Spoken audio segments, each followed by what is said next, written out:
Bom dia a todos.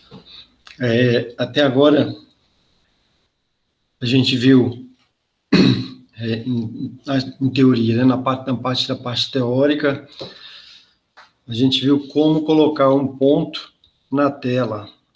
Inclusive, isso é objeto de lista de exercícios que vocês estão entregando aí, que é a parte de visualização. Foi visto na última aula.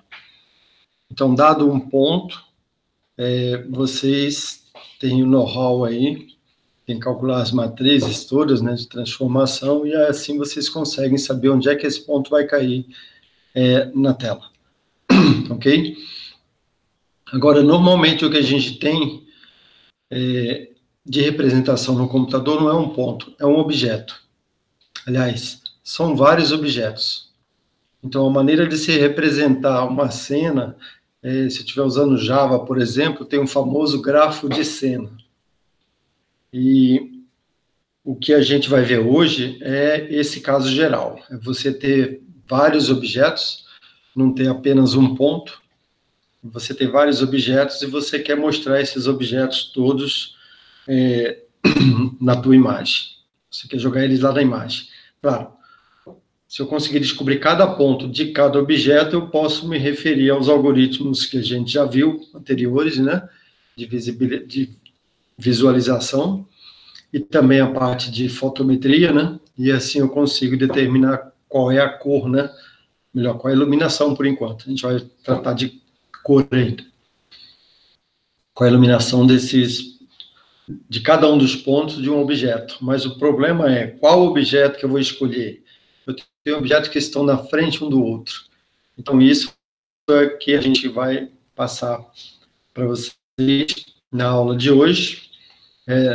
Nós temos basicamente 3 algoritmos que fazem isso, que é o algoritmo pintor, o ZBuffer, que eu até já comentei com vocês, e o Raycasting. O pessoal também chama de Ray Tracing, mas a gente vai ver as diferenças básicas aí entre Ray Tracing e o Raycasting, senão hoje nas próximas aulas. Ok? E futuramente a gente volta para alguns estilos de shading, que mesmo usando esses algoritmos, ainda assim fica um pouco complexo os cálculos. Ok? E aí isso vai ser mais uma aproximação em cima disso que a gente vai ver hoje. Legal. Então, o problema de visibilidade dado um conjunto ou uma lista de objetos, esse conjunto de objetos, aí ele vai ter a geometria, a parte da geometria, a parte da fotometria, né?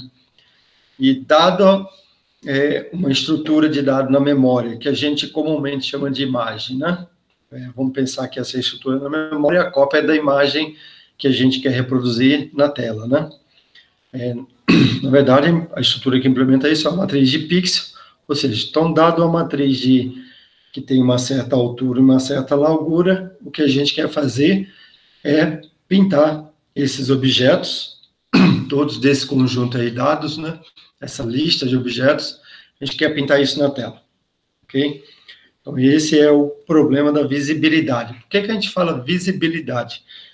Porque, na verdade, a gente quer pintar aquilo que esteja visível.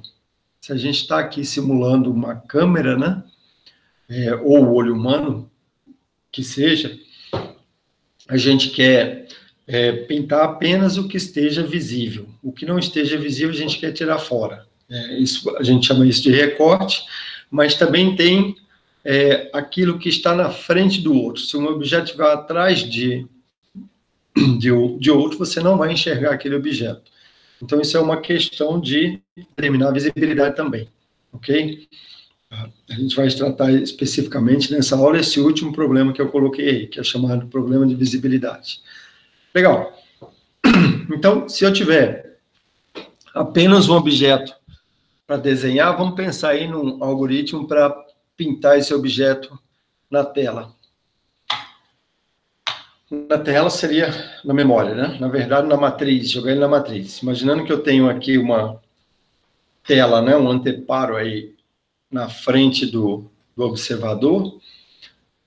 tudo que eu tenho que fazer é, se eu percorrer esse anteparo do início até o fim, né? Desculpe. E para cada pixel dele, eu determinar a interseção com esse raio, com esse objeto aqui, do raio que sai daqui para cá com esse objeto, eu conseguiria fazer a pintura desse objeto numa tela do anteparo aqui na frente. Com um objeto isso é tranquilo, ok? De fato, né? Eu tenho aqui um algoritmo, a gente chama ele de Draw 3D Object A, que para cada pixel da imagem, lá do meu anteparo, verifica se o pixel intersecta o objeto.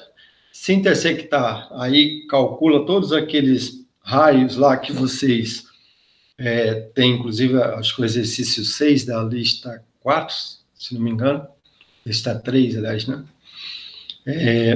Propõe algo parecido. Calcula todos os raios R, o X, o N, né? O L e o O, e aí você, usando o que foi visto nas aulas anteriores, consegue determinar a cor, né? Determinar quanto de luz, pelo menos. A cor ainda não, a gente vai ver em próximas aulas, mas pelo menos determinar a quantidade de luz que ele tem. Se o raio não estiver intersectando o objeto, né? Por exemplo, aqui nesse caso, muitos raios que saem daqui do observador em direção à tela e mundo, eles não vão passar pelo objeto. Então, não tem jeito, eu tenho que testar a interseção aqui de cada um dos raios que sai daqui com o objeto. Se ele intersectar, eu calculo aqueles raios todos, aqueles parâmetros todos, e aí eu tenho condições de determinar qual é a contribuição desse ponto, de cada ponto, né, do objeto, nesse caso, para o anteparo da minha imagem que vai estar aqui na frente. Ok? Repara, eu tenho que fazer isso para a imagem toda, para um objeto. Pois se eu tiver dois objetos, se eles estiverem separados, né, é tranquilo. Eu passo por um, depois eu passo pelo outro, tudo bem. Mas se tiver um na frente do outro, um atrás do outro, aí a gente começa a complicar um pouquinho essa história aqui, aí esse algoritmo não fica tão simples assim, né? Ok? De fato. Aí eu tenho que lidar com o problema da visibilidade. Na verdade, eu tenho que determinar qual é a superfície que está na frente da outra aqui, a mais próxima, para poder pintar o meu anteparo, né, a minha tela lá, da cor condizente, né? Eu posso, por exemplo, pintar esse, se eu souber que esse ponto está mais próximo do que aquele, não pintar aquele, né?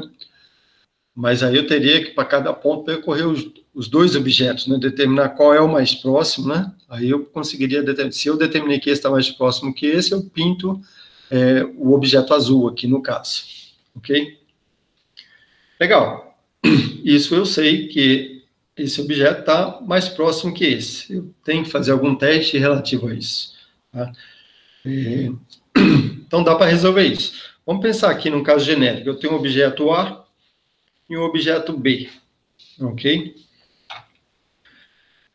O A é o círculo, né, que está mais longe, e o B é um quadrado aí que está mais próximo. Se eu executar uma função em OpenGL parecida com isso aqui, claro, eu só vou estar em alto nível aqui, né? A gente consegue resolver o problema. Estou desenhando, bom, aqui para conseguir a posição, né, do visualizador, aqui apagar o buffer de cor, ó. Lembra que a gente já viu o buffer de cor, né? Ok? Supondo que alguém já tenha inicializado isso lá atrás, e desenha o objeto A primeiro e desenha o objeto B. Opa, deixa eu voltar aqui. O objeto A está lá no fundo, né? Ok. E o objeto B está aqui na frente. Nesse caso, se eu desenhar o A primeiro, o que vai acontecer? Eu vou ter lá na tela o objeto A. Depois, na sequência, quando eu desenhar o B, nas posições onde eu tinha A, eu vou cobrir com B, né? E aqui nessas posições que eu não tinha nada, eu vou cobrir com B também, ok? Só no cantinho aqui é que eu não vou cobrir com nada. Legal, então nesse caso aí vai funcionar, ok? Mas veja, estou desenhando o A primeiro e depois o B. Opa, isso aqui é código, né? Executável. E se eu colocar o A na frente, o A antes, né? E o B lá no final. Esse algoritmo já não vai funcionar certamente, porque ele vai desenhar o A, ok, tudo certo, mas quando ele desenhar o B vai cobrir o A. Ou seja, vai sumir essa parte aqui, pelo menos, do A vai desaparecer, que não é correto. O correto era o B tá lá atrás, né? A gente não enxerga algumas partes do B porque estão ocultas pelo A, e não o contrário, e não o A que está ocultando o B, né? Ok? Bom, e como resolver esse caso geral? Poderia trocar a ordem aqui, desenhar o B primeiro, depois desenhar o A? Poderia, é uma solução. Só que veja, a gente está trabalhando com código compilado, código executável, né? E aí, como é que eu faço isso? Como é que eu troco linha de código se o código já está compilado? Então, me parece que não funciona muito bem isso aqui, não. Ok? Eu teria que, de alguma maneira, mandar desenhar os objetos e não me preocupar com isso. Ok? Não ter essa preocupação. Vou lá um algoritmo que faça para mim aí todos os testes. E é exatamente esse tipo de algoritmo, né, que a gente vai ver na aula de hoje. Ok?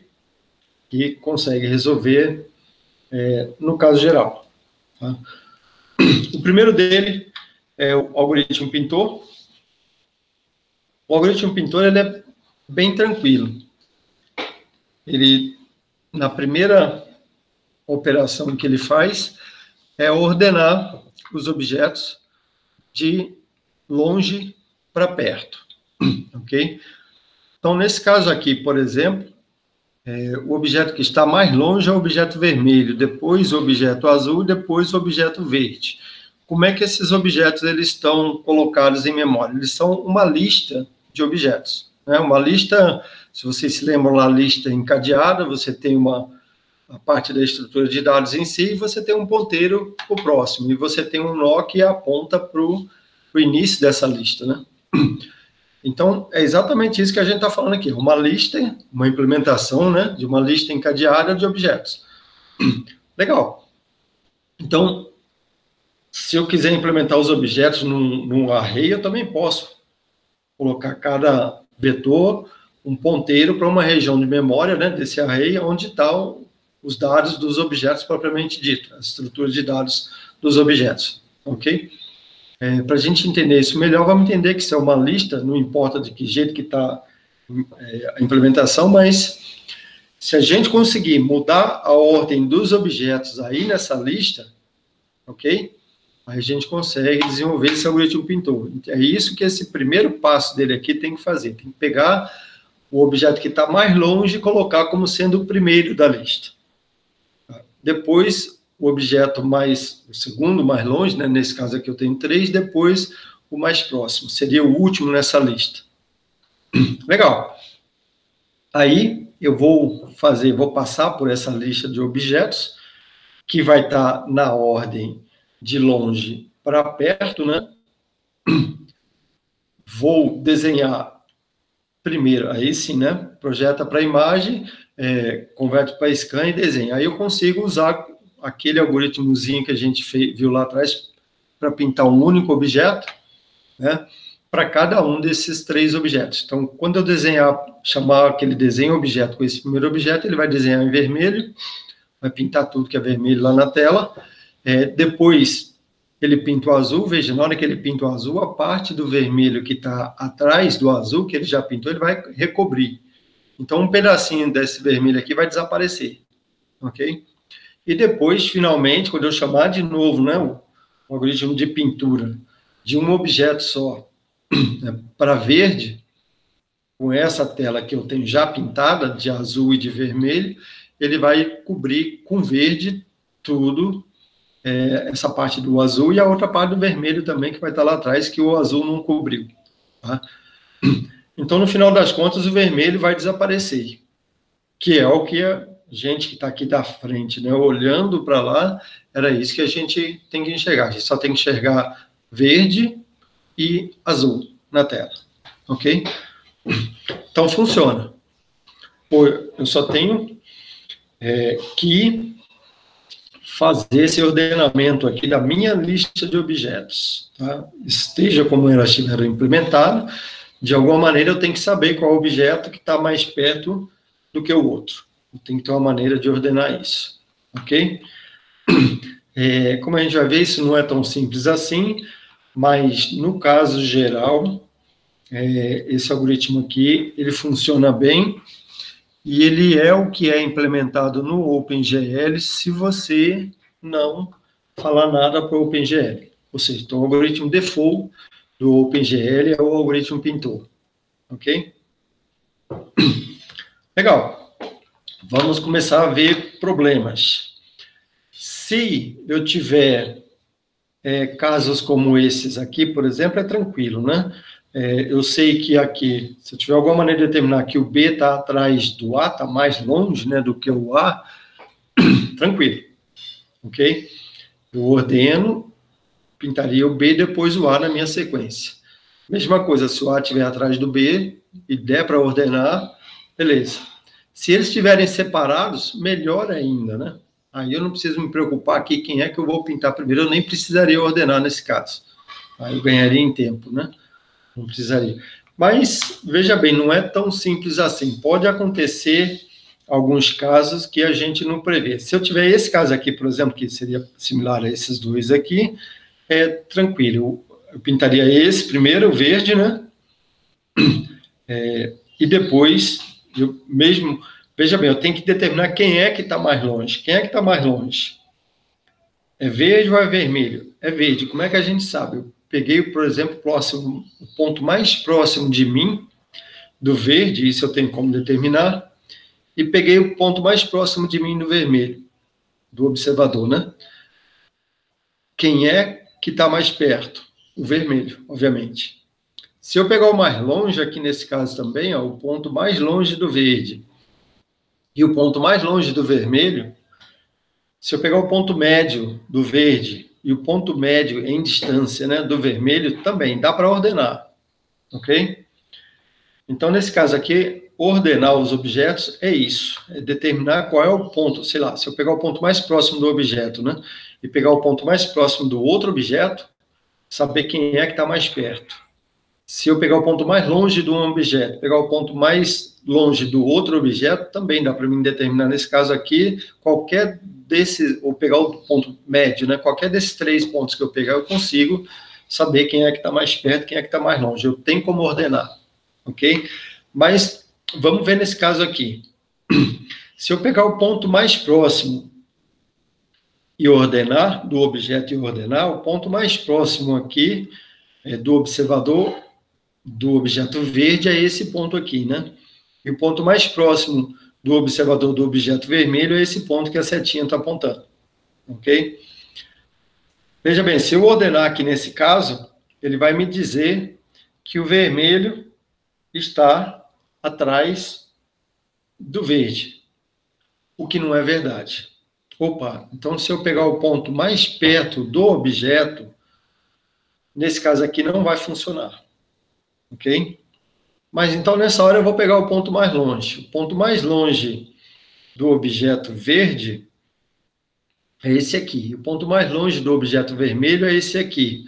Pô, aí também não vai funcionar, né? Porque ele vai pintar de vermelho primeiro, que é o mais longe, e depois vai pintar o verde, vai cobrir o vermelho, o que não deve ocorrer, né? A gente vê aqui que o vermelho é que deve aparecer na tela, e não o verde, né? Para essa região aqui. Então, tá vendo que já tem um problema aqui, né? Eu não sei qual é o ponto, o problema é como é que eu determino o objeto que está mais perto, ok? Vamos ver nesse caso aqui, o ponto mais longe, né, é esse aqui, que vai estar primeiro na lista. Depois vem esse, se eu pegar o ponto mais perto de cada um desses objetos. Também não vai funcionar, né? Ok? Ele vai pintar o vermelho primeiro e depois o verde. Agora, aqui já vai funcionar, né? O ponto mais longe, se eu pegar o ponto mais longe de cada objeto, o ponto mais longe do verde está aqui atrás e o vermelho está na frente. Nesse caso aqui vai funcionar, ok? Nesse outro caso aqui, Também, então, assim, tem algum caso que não vai funcionar. Esse caso aqui também não vai funcionar, né? Em algum deles. É o mesmo problema desse aqui, ok? Se eu pegar o mais longe aqui, ó, o mais longe é esse, e o mais longe desse vai ser pintado, depois esse, que está errado. Eu tenho que pintar primeiro esse que está mais perto, quanto mais longe dele, mais perto do que esse daqui. Né? Seria o contrário aqui. Com mais perto, esse aqui funciona. Né? Porque o ponto mais perto do verde vai ser pintado primeiro, depois o vermelho vai cobrir o verde. Ok? Esse aqui é exatamente um caso parecido com esse, só que não vai funcionar no outro oposto. Né? Ok? Então, no caso genérico, não é tão fácil fazer essa ordenação, né? Ordenar, saber qual objeto está mais perto do que o outro. Pior ainda, quando acontecer isso aqui, ó. Quem é que está mais perto aqui nesse caso de baixo? O triângulo, né, em vermelho, triângulo em verde ou triângulo azul? Depende, né? Depende do pixel que eu tiver.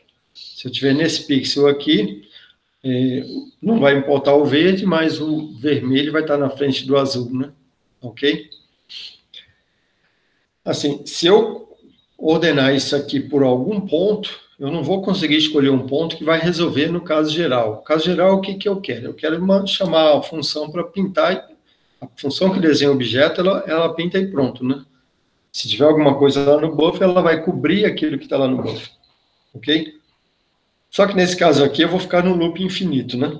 Porque quando eu terminar de pintar o vermelho aqui, se eu pintar o vermelho primeiro, né? Depois pintar o azul vai cobrir o vermelho. Depois pintar o verde vai cobrir o azul aqui, que vai estar errado. Aí eu vou ter que repintar. Se eu pintar o verde, repintar o vermelho, pronto, o vermelho vai cobrir o verde. Porque quando eu pintei aqui o azul, ele cobriu o vermelho que está errado. Ok? Então eu fico num loop infinito que não dá certo. Tá?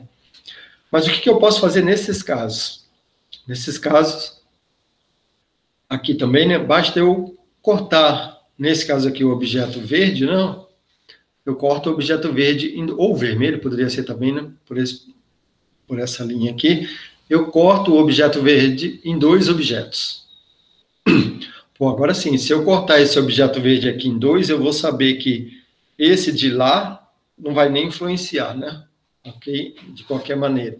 Mas aí, um pedacinho do verde que sobrar, tem como eu ordenar. Se eu estabelecer, eu vou pegar o mais perto, né, eu corto no ponto aqui que vai determinar para mim qual é o mais perto. Tá?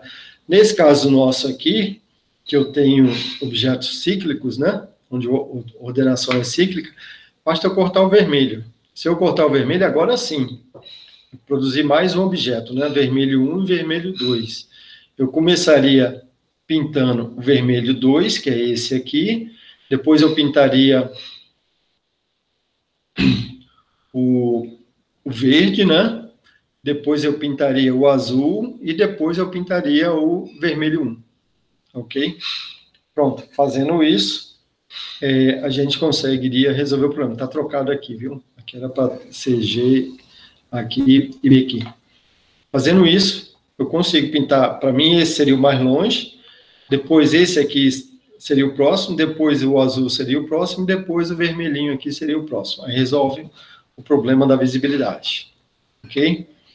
Então, no caso genérico, esse ordenar os objetos por distância não é tão simples assim, mas dá para resolver, ok? Pô, aí o OpenGL faz isso, se precisar ele faz. Tá? No caso genérico dele, ele usa esse algoritmo pintor. Se você não falar nada, ele está usando o algoritmo pintor, ok? Então, aí tem alguns pontos fortes. Um dos pontos fortes é que você só vai desenhar um objeto cada vez, já vai rasterizar ele na tela, né? Dá para você fazer transparência, inclusive, né? Se o que você já está lá na tela tem um determinado, está na frente, né? Você sabe que esse daqui está na frente, você consegue calcular aí o alfa, né? Com o que está lá na tela e tudo bem, ok?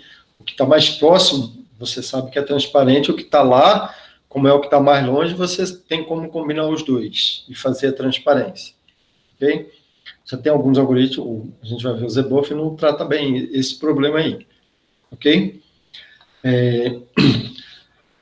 Complexidade de ordenar, o melhor algoritmo de ordenação, né, que a gente sabe que existe aí é n log de n, tá? Onde n é o número de objetos. Então, se eu tiver 1000 objetos numa cena, eu vou ter um trabalhinho, né?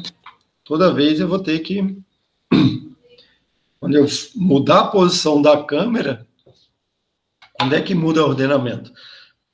Quando eu mudo a posição da câmera. Moveu a câmera, você tem que ordenar. Não tem jeito, né? Tem que pedir para ele ordenar para você, ok?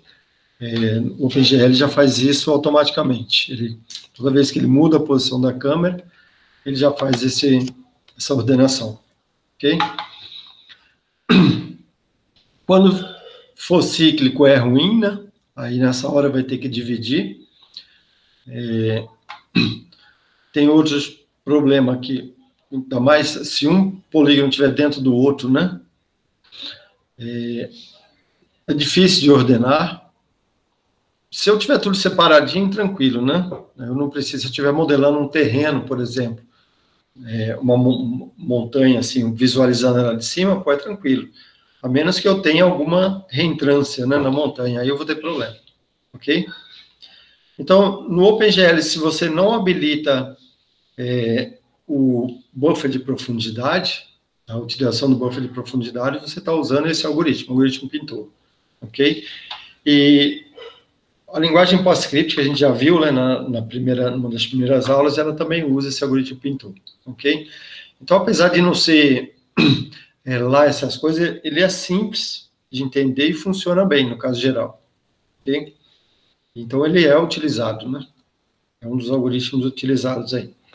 Para habilitar, para desabilitar ele, habilitar o algoritmo ZBuffer, que a gente vai ver, um dos algoritmos que a gente vai ver aqui, basta no OpenGL você habilitar o GL Depth Test, ok? E aí, além do buffer de cor, lembra que a gente tinha lá o buffer de cor, né? GL Color Buffer Bit, você vai ter também um outro buffer. Agora, toda vez que mudou a câmera de posição, você tem que reinicializar esse outro buffer, ok? Fazendo isso, você não está utilizando o algoritmo Pintor, mas sim o algoritmo ZBuffer, que é o segundo que tem implementado no OpenGL, ok? Legal. Então, já que eu falei de ZBuffer, vamos para ele. O ZBuffer tem uma primeira função também, de inicialização. O outro algoritmo aqui, o Pintor, quando você muda de posição a câmera, você faz uma ordenação com os objetos todos, né, nessa posição da câmera, ok? No algoritmo Pintor, você também faz um passo inicial aí. Só que esse passo inicial é jogar todos os objetos, você joga todas as distâncias que você tem lá no seu buffer de profundidade, lembra do buffer de profundidade que eu comentei? Você bota todo mundo para infinito, ok? Então, o algoritmo ZBuffer, ele utiliza o buffer visual, ele utiliza a parte de profundidade, que é aqueles... quando a gente tinha aquele buffer com 48 bits de profundidade, é os últimos 16 bits, ok? Os 32 primeiros bits são R, G, B e alfa, tá? E aí eu disse, ó, a gente tem mais 16 bits aqui que a gente vai usar quando a gente for ver o algoritmo ZBuffer. Então, estou falando exatamente dessa parte aí do buffer visual, tá? Ela tem uma profundidade, se eu tiver com um buffer total de 48 bits de profundidade, vai ter 16, né, que a gente normalmente deixa para o ZBuffer. Mas, como eu disse naquela aula, hoje em dia a gente já tem buffers aí com 256, com 512, né, bits de profundidade. Então, isso aí vai te dar um buffer de profundidade maior ali, né, o ZBuffer maior, ok? Aí você consegue representar distâncias com mais precisão. Você consegue descer em mais casas decimais. É isso que eu quero dizer. Você não precisa ter uma... Tudo bem, se você estiver representando uma cidade, você vai precisar também de distâncias grandes, né? Mas a gente prefere a precisão em polo da distância. E com mais bits, mais precisão, ok? Legal. Então, no primeiro passo, Eu passo lá nesse buffer todo e jogo todo mundo para infinito. Opa, o que é infinito? Se eu tiver com 16 bits, infinito seria 2 a 16 menos 1, né? Ok? Infinito significa o maior valor que eu consigo colocar lá no meu buffer, nessa parte da profundidade lá. Tá? Então, se eu tiver com 16 bits, seria 2 a 16 menos 1. Né? Eu jogaria esse valor em todas as posições do ZBuffer. Legal, então pensa, eu tenho um buffer que está me representando a profundidade, e inicialmente eu joguei todo mundo lá, todos os pixels, né? Lá nesse buffer, eles estão em infinito. Ou seja, eles estão na distância maior que eu consigo representar possível nesse buffer. Ok? Legal. Todos os pixels estão no infinito. Primeiro passo, agora vamos para a rasterização em si. A gente começa dos objetos, né? Lá também, no outro algoritmo, começava dos objetos. E aí, vamos fazer a conversão para scan, para pixel, né? De cada um desses objetos. Veja bem, aqui eu não tenho uma ordem, eu não sei qual objeto que está na frente de qual, ok? Mas tudo bem, pega um objeto qualquer daí e vamos fazer um loop na imagem. Tá? Percorre a imagem toda, então, para os pixels, para cada pixel, né, dessa imagem, a gente tem que fazer um teste com o valor que eu tenho atualmente lá no ZBuffer. Então, peguei um pixel da imagem, jogo ele para esse objeto corrente que eu estou. Verifico se tem interseção. Se não tiver interseção, ele não vai entrar nesse teste aqui. Ok? Se tiver interseção, aí ele entra. Veja bem, se tiver interseção, como eu joguei todo mundo lá no infinito, significa que essa interseção está antes desse infinito. Infinito é o far lá, né? O ponto mais longe que eu consigo colocar. Ok? Significa que essa interseção vai estar antes. Então, aí eu faço um teste. Se a interseção estiver antes do que tem lá no buffer, eu troco o valor que está no buffer pelo valor dado pela interseção desse objeto, ok? E mando pintar a imagem. Jogo o valor de shading, né, desse ponto aí, calculado, usando as equações lá que eu tenho condições de calcular a partir daí. Né, determinei a interseção, eu tenho todos os raios lá, o O, o L, o N e o R, né? Aí eu jogo isso naquela equação de iluminação, calculo a iluminação, pego a cor, coloco lá, beleza. Ok? Se não tiver interseção para esse objeto, que é o primeiro objeto, né, que a gente está pintando, ele vai pintar, ele vai deixar da cor que estava lá no fundo. Aí quando eu apago o buffer, né? Ou seja, ele vai deixar da cor que eu apaguei. Quando eu apaguei o buffer de cor. Ok? Ele vai deixar daquela cor, não vai fazer nada. Legal. Agora, terminou um objeto. Vamos pegar o próximo objeto da lista.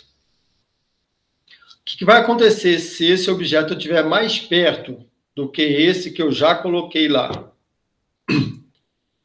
Nessa hora aqui, se estiver na frente, né? Estiver tapando aquele outro objeto. O Z desse objeto que está tapando vai estar mais perto do que o outro que está lá. Então, olha, veja bem, ele vai cobrir, né, aquele objeto que está lá, porque ele vai pintar novamente, vai trocar o valor, vai pintar com mais perto agora. Então, o que está acontecendo aqui? Eu peguei um objeto, eu tenho que testar para cada pixel que está nesse objeto, né, se ele está mais perto, eu não preciso testar contra outros objetos, eu só estou testando com o que está lá no ZBuffer, que eu estou mantendo o valor dos objetos, o valor da distância, né, além de manter o valor da cor, né, do shade, eu estou mantendo o valor da distância também. Ok? Com isso, o que vai acontecer? No final, eu vou ter lá no ZBuffer as distâncias dos objetos que estão visíveis, né? Que eu estou conseguindo enxergar. E também eu vou ter pintado dessas cores, desses objetos, cada ponto do ZBuffer. Os objetos que estavam mais longe, se eventualmente ele tivesse antes na lista, eles seriam pintados e viriam sendo recobertos. Tá? Se um objeto que eu estou pintando agora, ele estiver atrás, mais longe, né? estiver sendo coberto por um objeto que eu já pintei, ele não vai entrar aqui também. Aqui o Z dele vai ser maior do que o Z que já tem lá no ZBuff. Então, ele também não vai pintar para esses objetos, ok? Claro, se tiver uma parte do objeto só que está encobrindo o outro, ele vai, para essa parte ele vai pintar e para outra parte não, ok? Então, no caso geral, esse algoritmo ZBuff, ele funciona bem. Ele não sei se ele é melhor do que o outro, a complexidade dele, em termos de depende da organização dos objetos na sua cena, né? Dependendo da organização, ele pode se dar melhor do que o pintor, ou o pintor pode se dar melhor do que ele. Tá? Então, não tem como eu dizer aqui qual que é melhor do que o outro. Apenas que aqui eu economizo aquela ordenação, né? Eu não preciso ordenar, tá? Pois isso me parece ser legal. Se eu não preciso ordenar, eu estou ganhando aí, se eu tiver cenas com muitos objetos, o ZBuff vai funcionar melhor, ok? Vai ser um algoritmo melhor do que o algoritmo pintor, tá? Eu espero que vocês tenham entendido, né, mais ou menos isso aqui. Aqui está bem detalhado, né, mas uma implementação geral seria: inicializa ZBuff para infinito, faz um loop nos objetos, e para cada objeto faz um loop na imagem. E testa com os que está no ZBuff. Se for menor, aí troca o valor do ZBuff e pinta a imagem, né? Se não for menor, vai ficar da cor que estava lá. Ou seja, se eu joguei todo mundo para infinito, no final eu vou ter cor de background e infinito para quem não tem, para os pixels, né, que não estão em nenhum objeto, ok? E vou ter pintados os objetos, os pixels dos objetos sempre que está mais próximo, né, no final do teste. Agora, veja bem, eu não consigo lidar bem questões de transparência aqui. Se eu pegar logo de início um objeto opaco aqui, que está pertinho, e pintar, depois tiver um objeto transparente, jogar um objeto lá de trás, né, o problema é que eu não tenho uma ordem dos objetos, de quem está na frente de quem. Se eu começar a ser do mais longe, a menos que der certinho do ZBuff vindo mais longe para o mais perto, mas isso eu não garanto, eu posso ir do mais perto para o mais longe do ZBuff. Né? Eu vou simplesmente trocando, se eu pegar do mais perto para o mais longe, eu vou deixar sempre o valor do mais perto aqui, eu nunca vou, do mais longe eu vou sempre jogar fora, né? Ok? Com isso eu não vou conseguir fazer transparência muito bem, tá? Então, o que eu já estou adiantando aqui é um dos problemas desse algoritmo, não fazer transparência muito bem, ok? Só que aqui, veja bem, eu não preciso dividir, não preciso ordenar, ele é bem legal com isso, né? A resolução da parte de profundidade, né, tem que ser tratada, né? Se eu colocar uma distância querer representar uma distância muito grande na profundidade, eu provavelmente vou ter problema. Por isso é que a gente, falei lá para vocês, na hora de escolher as proporções da janela de visualização sua, do frustum, né? A gente tem que tentar estabelecer sempre uma razão de 1 entre os três, entre a largura, a altura e a profundidade do que você consegue enxergar, do frustum, né? Da janela de visualização, ok? Se você manter essa razão mais ou menos em 1, você vai estar gerando você consegue trabalhar bem com o ZBuff, ok? Então, se você habilita o GL Depth Test no OpenGL, né? Isso aqui é uma função, né? Do OpenGL, você passa a utilizar ele, né? O OpenGL passa a utilizar o ZBuff, ok?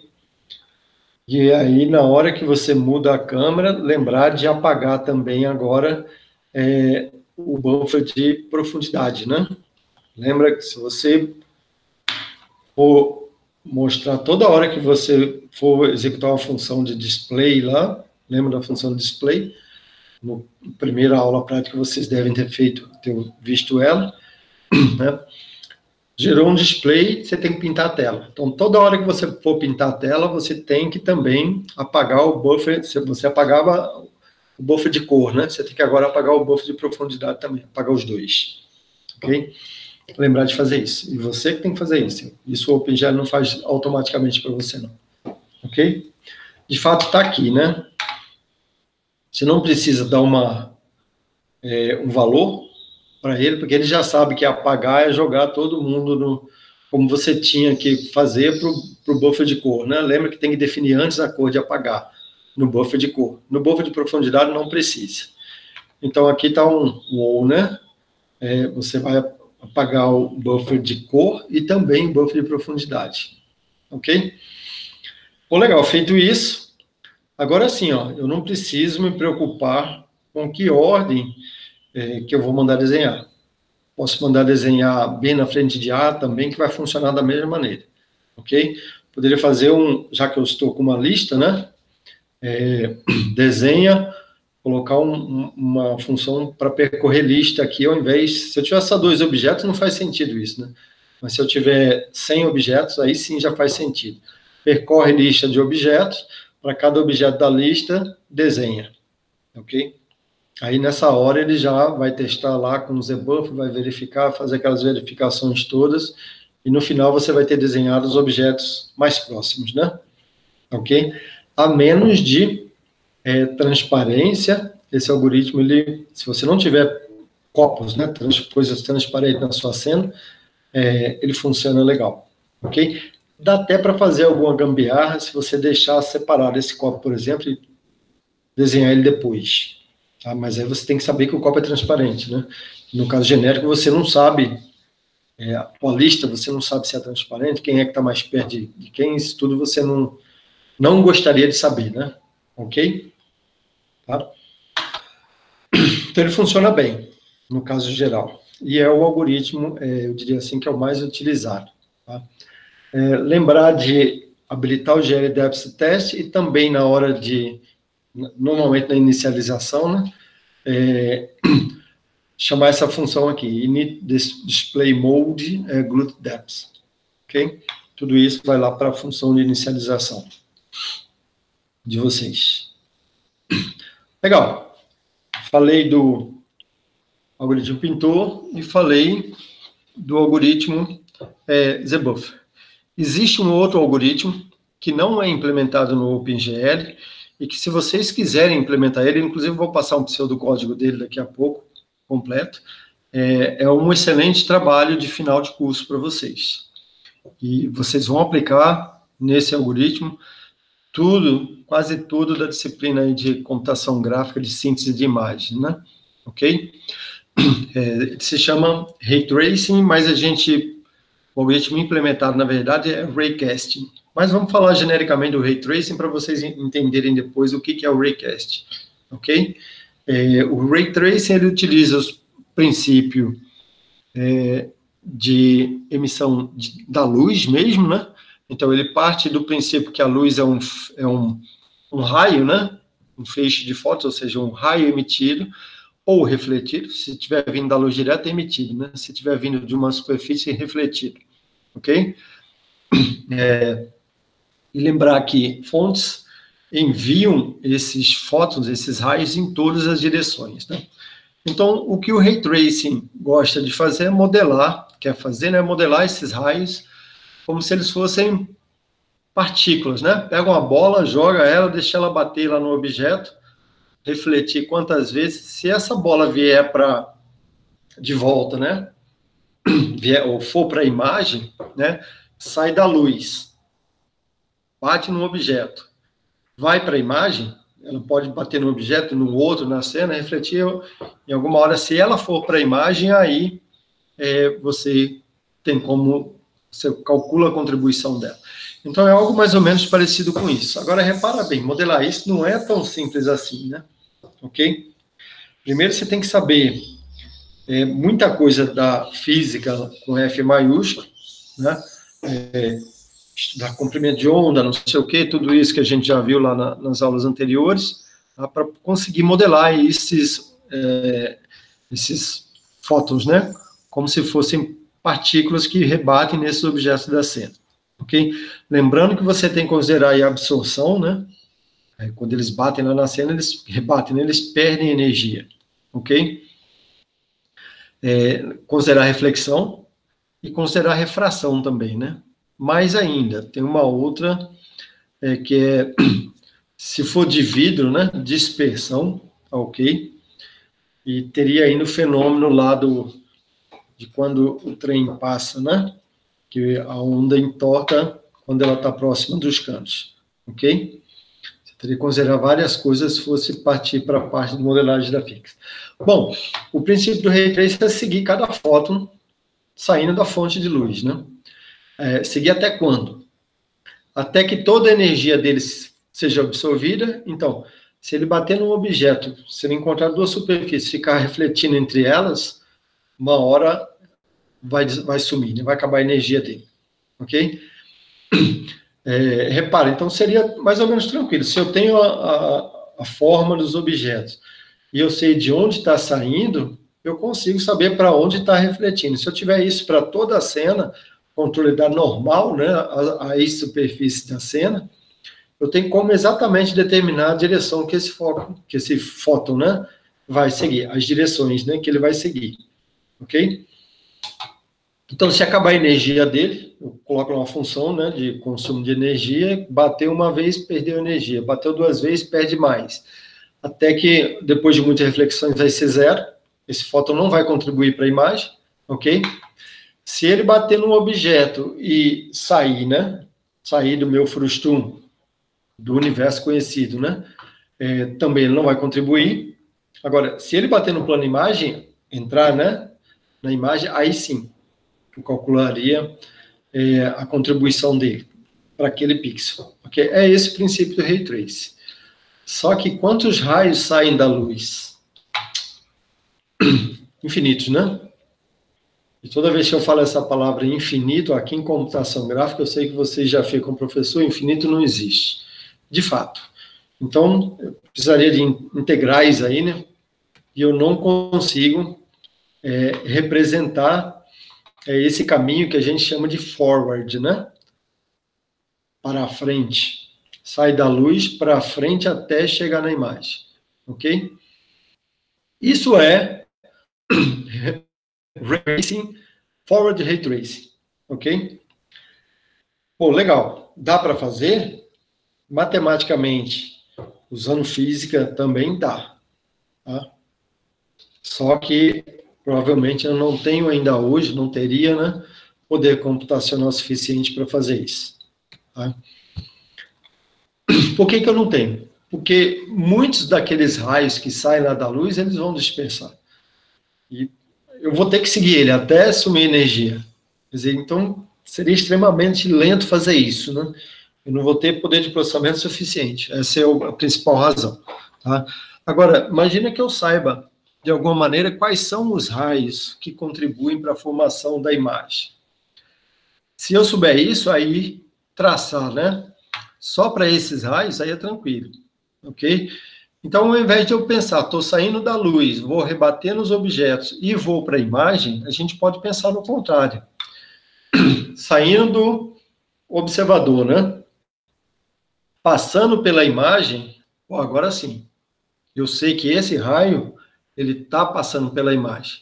E aí ele vai lá e bate na cena. Então, veja, eu não estou pensando forward nessa hora. Eu estou pensando backward. Estou pensando o contrário. Aí, backward ray tracing. Opa, legal. Backward ray tracing. Ok? Ray tracing para trás, né? Ao contrário. Esse seria o cenário ideal. Mesmo assim, ainda fica um pouco complexo se eu for fazer esses cálculos todos aí de reflexão. Mas, por exemplo, se eu considerar só uma reflexão, eu já consigo algum resultado legal, ok?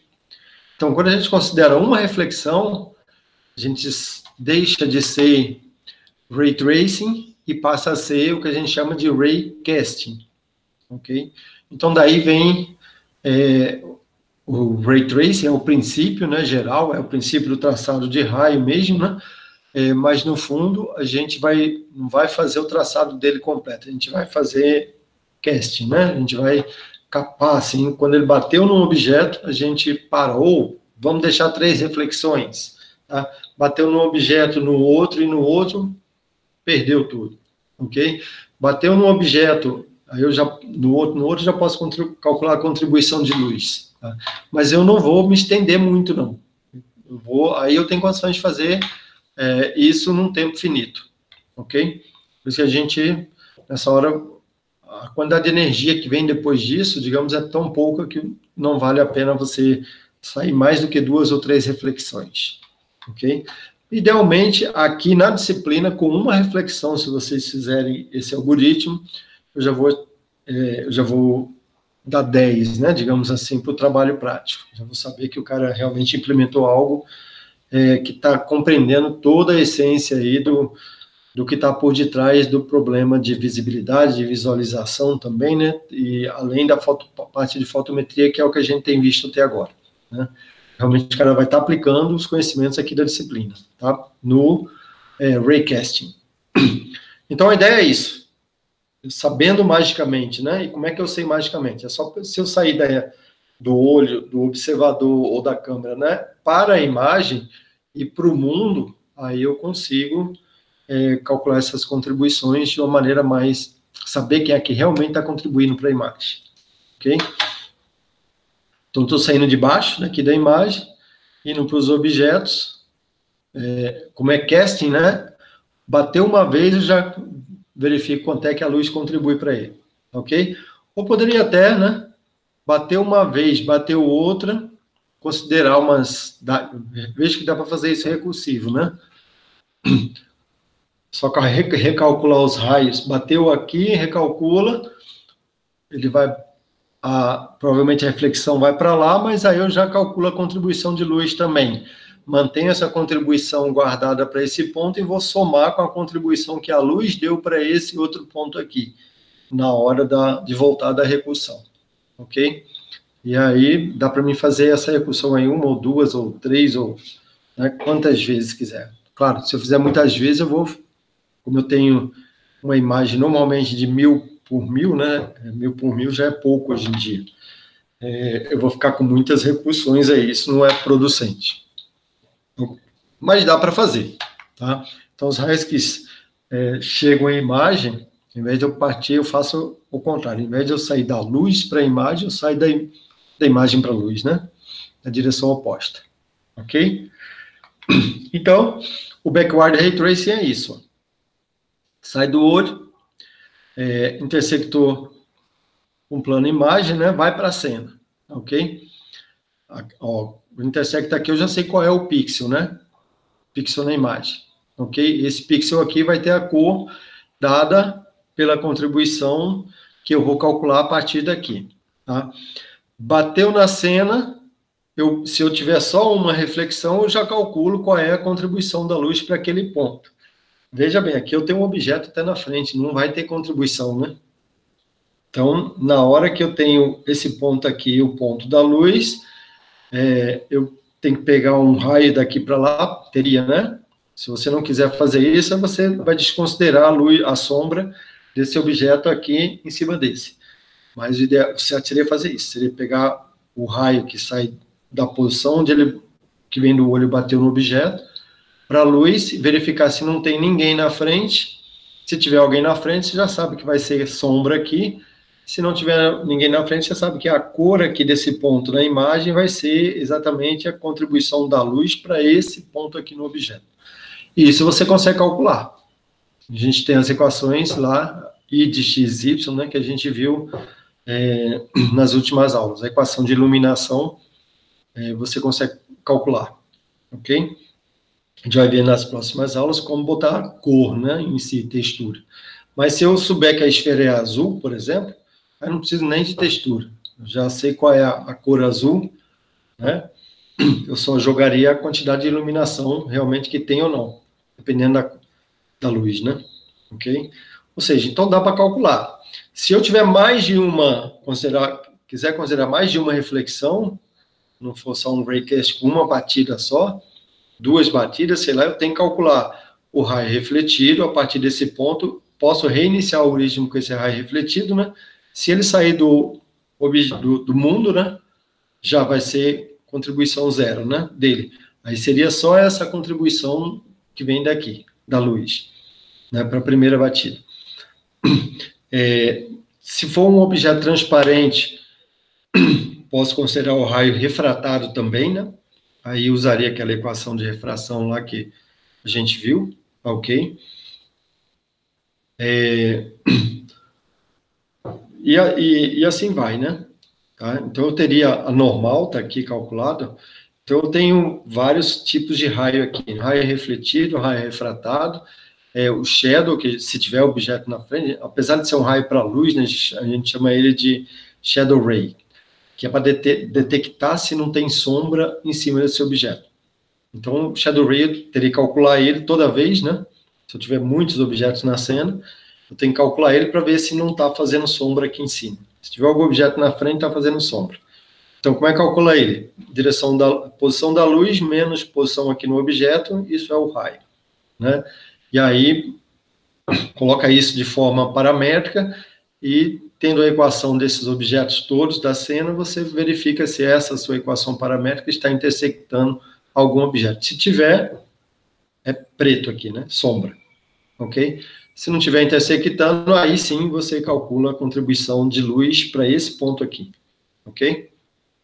Então, isso é o backward ray tracing. Na essência, isso iria para infinito. Ray tracing é infinito na essência. Por isso que a gente chama de raycasting, ok? Ou seja, capa o raio depois de algumas batidas. Zera ele, né? Ok? Então, a ideia básica é isso. No final, você fica com... Se você for utilizar, no final, esse backward ray tracing, né? O raycasting, é o forward ray tracing, mas a gente só está selecionando aí os raios que realmente estão contribuindo para a imagem. Tá? Por isso que o nome se torna raycasting. Raycasting quando você não deixa mais do que 2 ou 3 batidas, né? Você já para. Então, qual é a ideia? Seguir, né, a luz na direção que ela tem na natureza. Se você encontrar a fonte de luz, para. Sinal que você está olhando direto para a luz, né? Ok? Se você não encontrar nada, saiu do universo, para também, né? Se bater numa superfície, você tem que ver de onde ela está sendo iluminada. Ok? Essa é a ideia básica. É um dos algoritmos mais simples que tem, mas é o mais demorado na hora da implementação. Ok?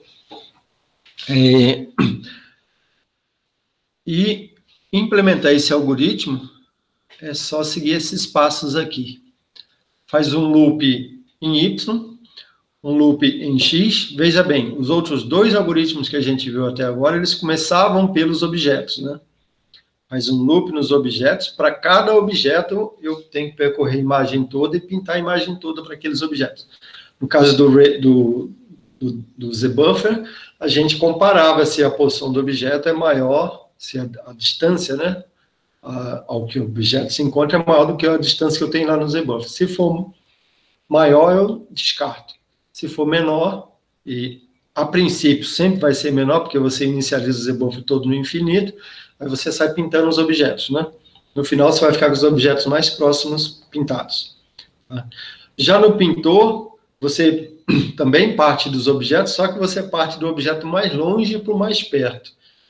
Para cada objeto, você também está percorrendo a imagem toda e pintando. Então, veja, a complexidade desses 2 algoritmos é número de objetos vezes tamanho da imagem. Né? Não tem como fugir disso. Mesmo que um tenha uma ordenação, no caso do algoritmo pintor, ainda tem a ordenação lá para somar nisso, né?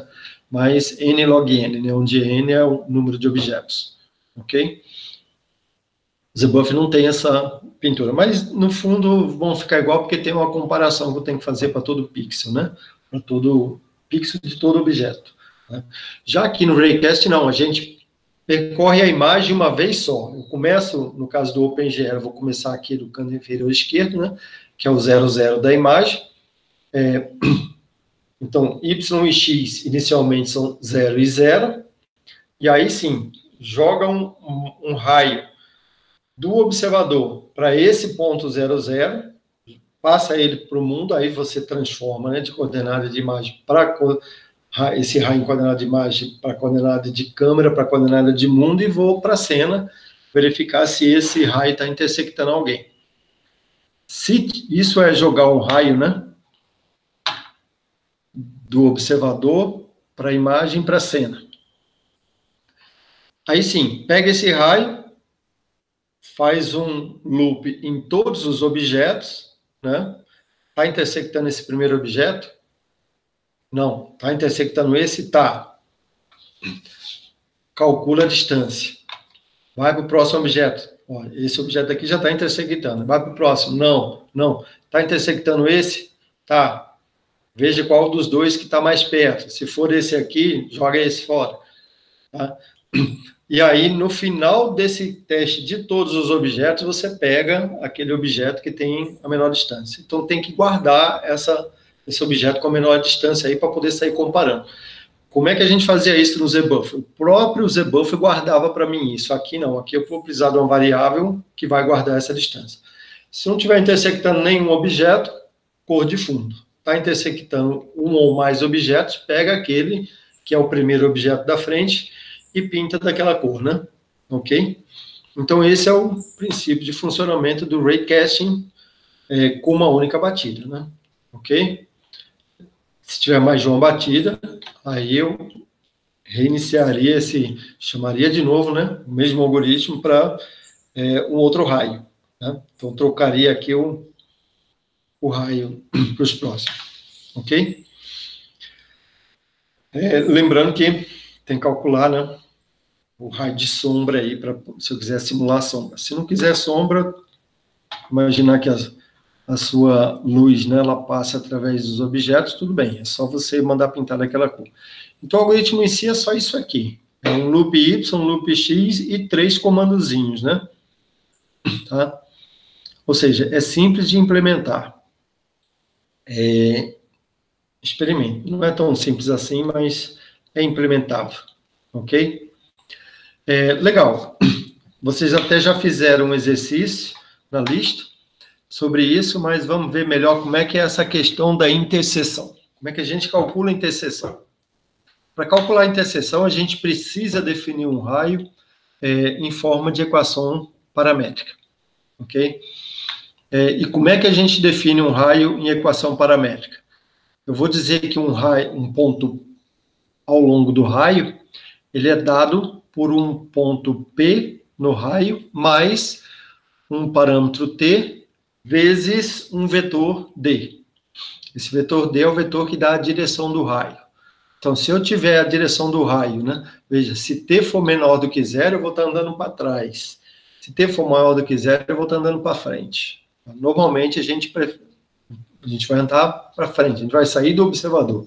Se eu pegar o ponto P como sendo observador, por exemplo, e sair somando esse parâmetro T multiplicado pela direção que eu estou andando para frente, ok?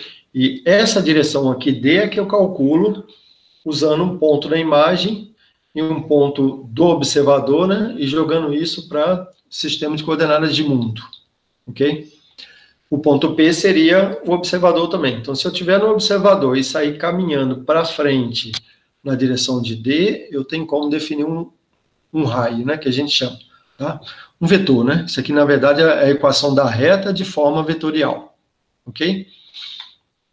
Então, se T igual a zero, esse termo aqui vai sumir, vai ficar só P, né? Eu vou estar no ponto inicial aí, onde eu estou, ok?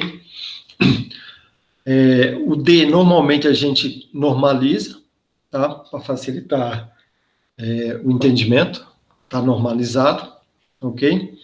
Mas se não tiver normalizado também, dá para você trabalhar. Só vai ficar um pouco mais complexo. O ideal é que você normalize, porque se não normalizar, você vai ter que considerar depois essa não normalização, ok? Normaliza logo de cara, que aí você já sai para a geometria comum, né? Álgebra linear comum. Legal. Então, tendo o raio modelado dessa forma, veja, Se eu colocar isso em forma de componentes, um ponto P vai ser x0, né? Se eu estou com um ponto inicial, x0, y0, z0, é isso que a gente está dizendo, um vetor aqui, né? Ele é um parâmetro t vezes um dx, um dy, um dz, que é um vetor também, né? Ok? Então, x0, o x é igual, a equação da reta ficaria x igual a x0 mais t vezes dx0, né? Ou dx, posso chamar assim, ok? Y igual a y0 mais t vezes dy, né? E assim para o z. Z igual a z0 mais t dz, ok?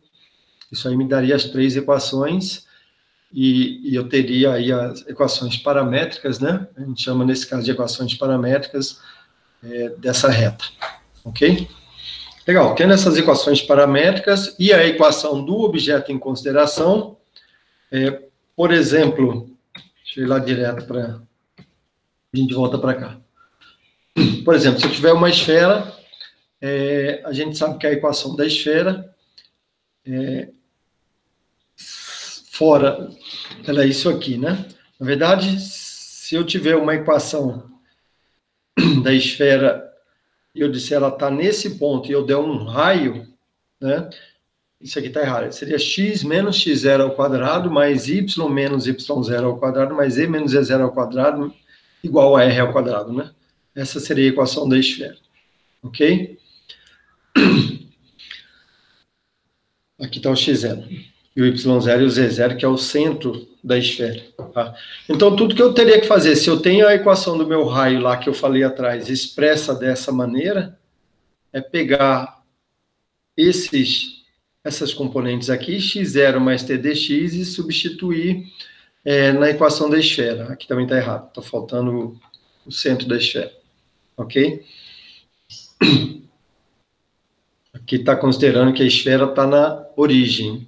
Então, por isso é que não tem a origem da esfera aqui. Se a esfera estiver na origem, tranquilo. Tá? Mas normalmente a esfera não vai estar na origem. Ok? Então eu teria que considerar aqui nessa equação x menos x da centro da esfera. X central, né? Y menos y central, aí sim. O fato é que substituindo esse x aqui na equação da esfera, o y na equação da esfera e o z na equação da esfera, eu vou ficar com uma equação de segundo grau, ok? Em t, né? Resolvendo essa equação, eu vou achar essa equação de segundo grau, vai cair em Bhaskara, né? Para resolver ela, a gente vai achar qual é o valor de t que vai me dar a interseção. Se eu tiver uma esfera e um raio, provavelmente eu tenho duas interseções. Posso ter uma, se o raio tiver tangente, posso ter nenhuma. Nenhuma, o delta da equação seria negativo, né? Se o delta for negativo, então você já sabe que não tem interseção. O delta da forma de Bhaskara. Porque B2 menos 4AC sobre B2 menos 4AC for negativo, você já sabe que não tem, que não intersecta. Se intersectar, vai ser positivo isso aqui, você pode ter uma interseção, no caso de duas raízes iguais, ou duas interseções. Né? Você vai pegar aquela que te dá o menor t.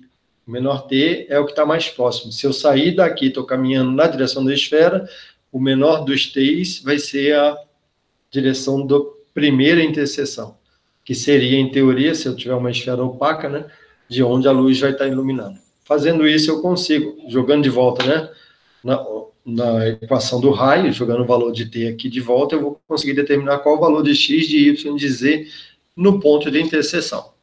Ok? Então, isso aqui só para vocês saberem como é que se calcula a interseção. Dá para fazer isso para plano também, né? Tem aqui, mas eu acho que isso aí vocês conseguem, na Wikipédia, vocês conseguem facilmente essas interseções entre raios, né? E plano, raio e esfera, ou em alguns livros aí de geometria, né? É tranquilo o raio também. O princípio é o mesmo, né? Você vai ter interseção raio-plano. É tranquilo, ok? Vai partir do mesmo. Aqui é mais fácil ainda, né? Porque você tem uma equação, ponto normal do plano é isso. Só jogar na equação ponto normal, e aí você dá para calcular a solução, você vai ter um t só, né, no caso, ainda, porque ela é linear, né? No caso, a gente tinha uma equação quadrática da esfera, ok? Aqui não, aqui o plano é linear, ok? Se o t for menor do que zero, você vai jogar fora e você só vai ter um t aqui, t maior que zero. É só substituir de volta aqui nessa equação, né, que você sabe o valor de interseção. Você sabe qual é o ponto que está intersectando, ok? Esse era um dos exercícios, exercício 6, se não me engano, da lista 3, é justamente sobre isso. Então, vocês já sabem aí, eu vou colocar esses slides lá, onde consultar isso. Bom, voltando para lá, isso é calcular a interseção, ok? Uma vez que você, com esfera, né? Se eu tivesse outros objetos, aí você tem que determinar como é que você calcula a interseção, você tem que sair buscando, né? Então, basicamente, se souber da esfera e de plano, eu acho que o restante sai tranquilo, né? Dá para aproximar, os outros dá para aproximar por esfera também, né? Outros tipos de superfície, ok? Mas, em suma, se você tiver a equação que representa o objeto e usando a equação do raio, é só substituir uma na outra que você consegue saber onde é que é um parâmetro t está intersectando, né? Ok? Isso aí não tem jeito, vocês têm que correr atrás para ver o tipo de objeto que vocês estão trabalhando na hora de desenhar o objeto de vocês, ok? Legal. Se for recursivo, lembrar que faria isso para raio refletido, que é esse aqui, né? Para raio refratado, ok? Só, né? Para esses dois, tá? Então, bateu, chama o algoritmo para esse raio que sai daqui para lá, o raio tem que estar, a equação dele tem que estar referenciada ao sistema de mundo, né? Bateu no objeto, você calcula o raio refletido e calcula o raio refratado, chama novamente o algoritmo para esses dois, ok? Calcula a contribuição de luz para esse ponto, se tiver sombra na frente é zero, se não tiver, é o quanto de luz está batendo nele, deixa isso guardado, para quando voltar da recursão desses dois aqui, somar com isso, para poder devolver. Então, daria para fazer isso tranquilamente de forma recursiva, né? Para esse raio aqui, se ele bater em algum objeto, novamente, calcula o raio refratado e o raio refletido, chama o algoritmo para esses dois, calcula a contribuição da luz para esse objeto, se tiver um objeto na frente é zero, se não tiver, é o quanto de luz tem nele, e aí isso aqui, se voltar alguma outra dos outros, vai ser somado, né, da maneira que você, quando terminar a recursão, vai ter calculado a contribuição de luz para esse ponto aqui na tela, ok? Então, isso seria fazer o Ray Tracing, que a gente chama, né, Ray Tracing recursivo. Na verdade, essa recursão, ela não vai passar aí de 3 ou 4 batidas, então, no fundo, vai ser Raycasting também, né? A gente sempre vai chamar isso de Raycasting, ok? Legal. Isso é o Ray Tracing recursivo. Então, um programinha bem alto nível aqui, né? Seria só descer e implementar essas funções agora para Ray Tracing, Raycaster, né? Seria isso aqui. A primeira função, Raycast, para cada pixel, as outras funções vão estar aqui embaixo, né?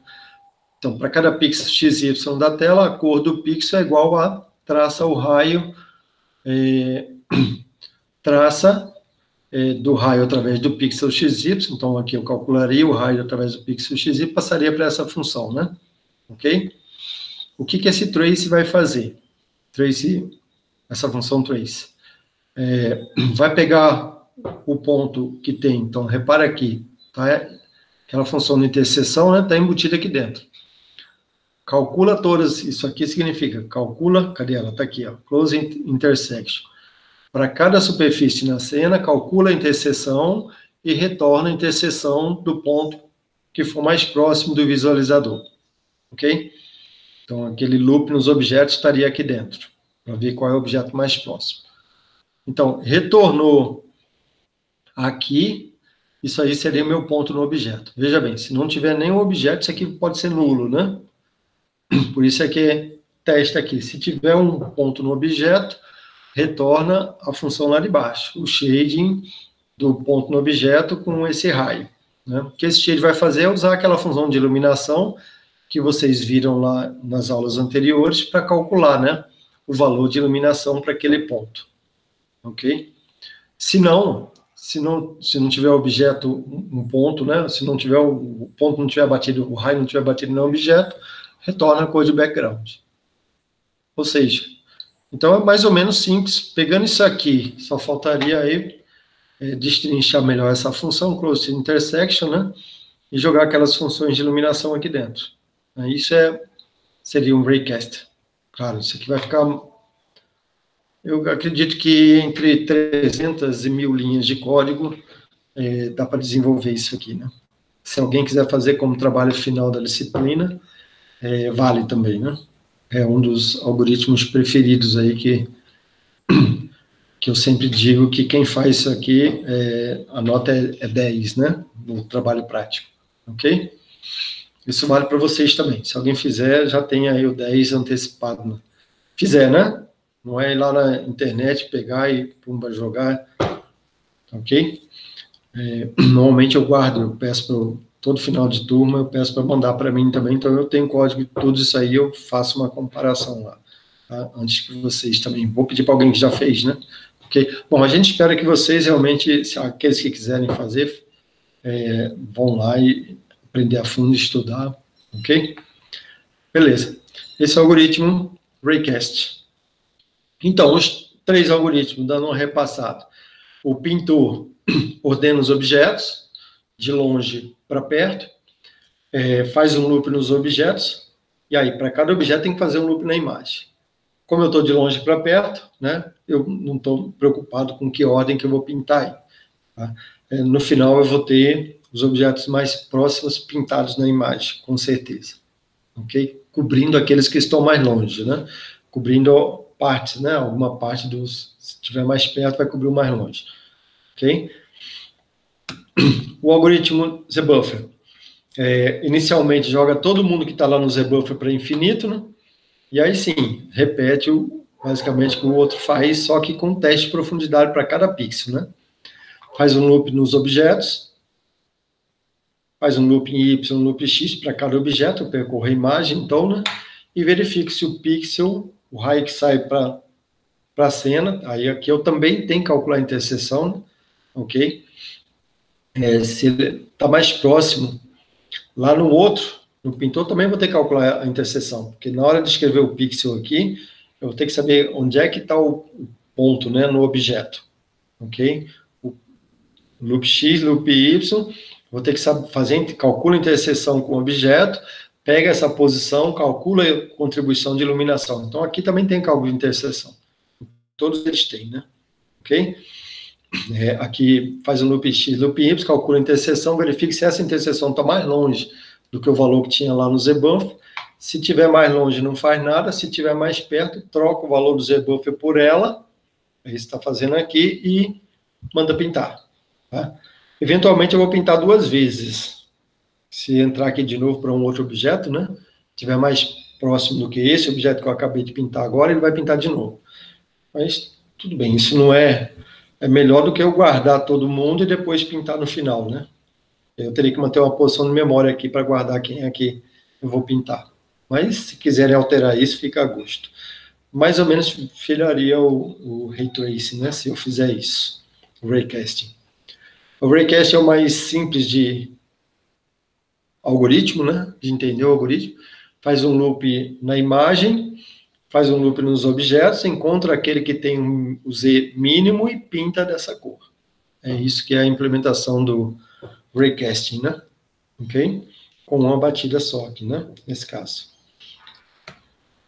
Legal. Algumas generalidades. O pintor, se tiver que fazer splitting, né? Não é tão simples assim.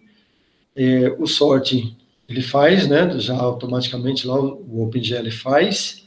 Então, mas tem que estar fazendo toda vez que mudou de posição a câmera, tem que fazer o sorting, né? E eventualmente split, né? Tá? Em geral, ele é bom. mas a gente vai ver que ainda assim não é feito para todos os pontos, isso a gente não calcula ele para todos os pontos, a gente calcula em alguns pontos, na verdade, e espalha, depois a gente vai ver isso nas próximas aulas. O Z-Buffer, a implementação é moderada, já vem implementado, aliás, isso ele em hardware, né?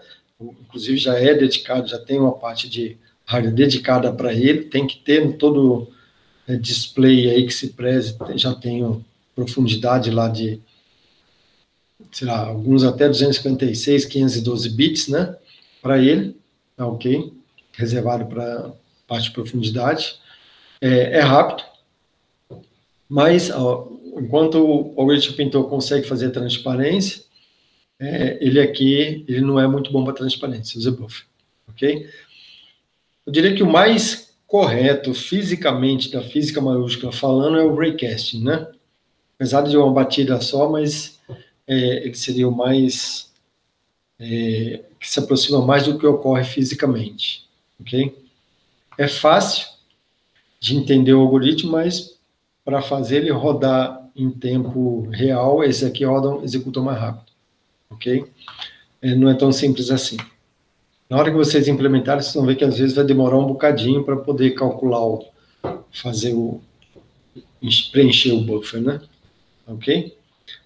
Dá para fazer transparência, ele é mais realista, fica muito mais bonito visualmente falando o raycast do que os outros dois, tá? Mas por conta desse problema do tempo real aqui, que ele é custoso, né? Ele não é tanto que nem tem implementado no OpenGL. Vocês teriam que implementar ele por fora se quiser utilizar, tá? Claro, hoje em dia já tem óculos 3D aí, inclusive que usa princípios baseados em Ray Tracing para fazer visualização, ok?